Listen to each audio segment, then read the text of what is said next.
the next thing that I want to talk about is your 1-minute commercial. That while everything is going on, and you see all these big billion-dollar corporations, you see Disney, Toyota, Honda, DWP, Department of Water and Power, HP, and your heartbeat is just like this, and you're so excited, you have to calm yourself down, and you have to do a 1-minute commercial. But I want to help you about what your 1-minute commercial should include, all right? And let's talk about it quickly. You should talk a little bit about your experience. What is it that you do? How long your company's been in business? What is your current expertise? What industry group are you, specializing in?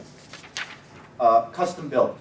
That you have a custom built platform to cater to their needs and wants. You have the advanced technology. All right. You have you're environmentally responsible to be able to handle the questions and all the things that are going on in the marketplace today.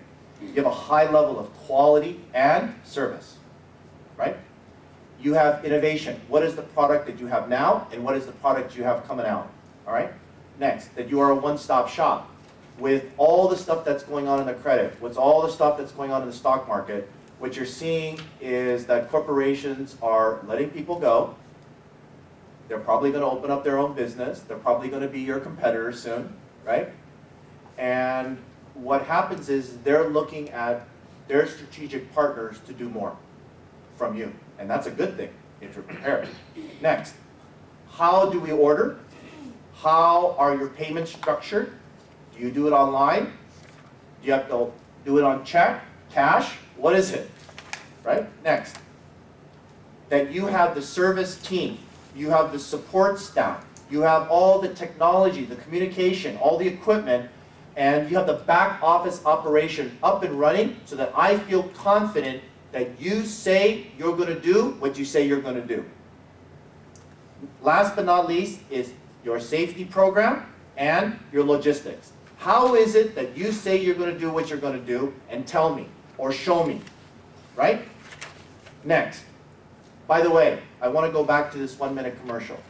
If you notice, there's one thing that's missing from the 1-minute commercial. And that's saying over and over and over again to the corporation that I am a woman-owned business, or I am a diverse business owner, or I am minority-owned.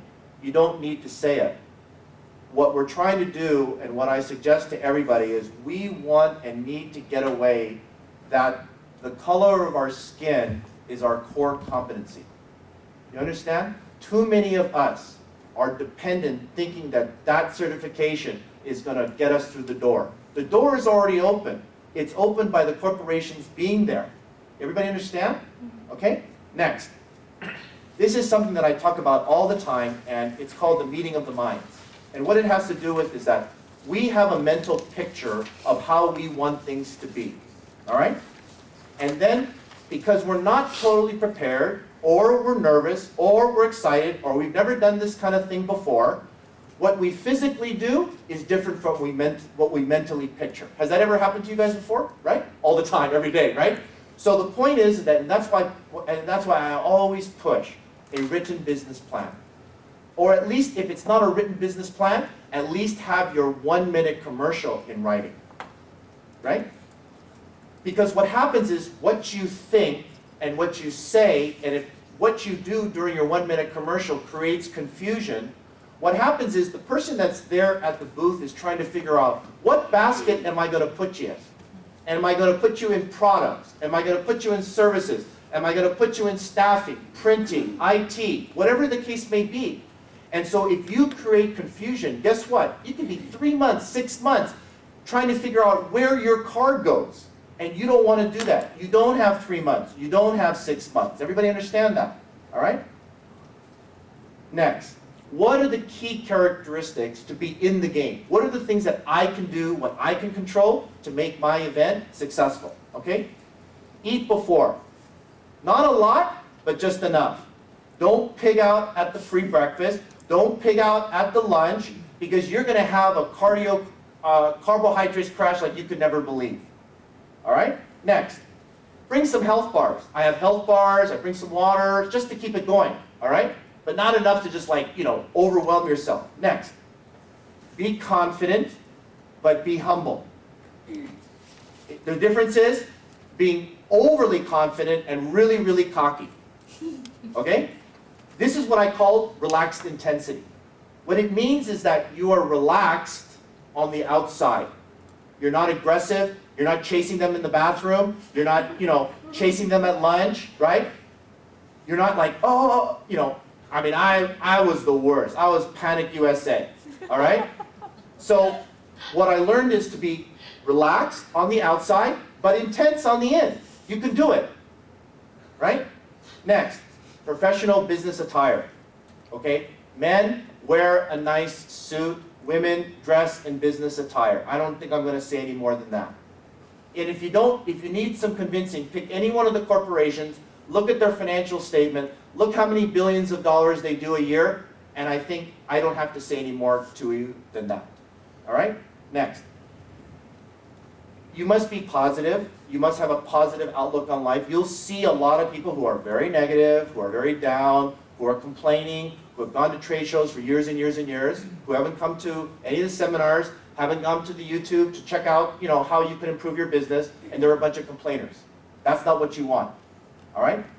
But the idea is that you cannot be positive one day out of the year and negative 364 days out of the year either. It doesn't work, and they're going to sense that, right? Here's one thing that I noticed. You must have passion about your product and service. I see too many people just going through the motions, all right? And what I mean by passion is, and if you need help over the next few days, look at kids. Look at kids. It's what I call childlike enthusiasm. When I go to family parties, I don't talk to the old people. I talk to all the kids. They're the most fun. They're the most exciting. They have the craziest things going on. Their imagination is so fantastic. And that's what you have to become. When I see the big corporations, the big MBEs who are doing 50, 100, 200, $500 million a year, those people that are on the top have childlike enthusiasm. All right? And last but not least is what I call low-hanging fruit.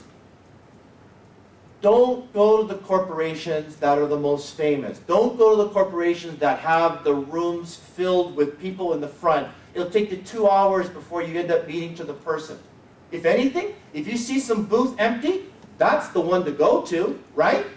You have a certain amount of time. You basically have 3 minutes to do what you're going to do. So you have to bust and move real quickly, all right?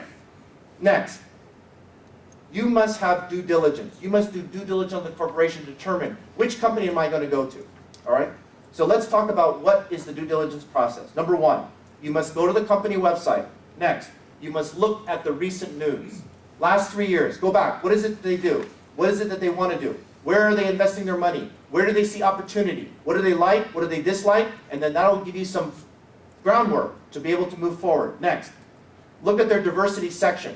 And they should list out what is it that they buy.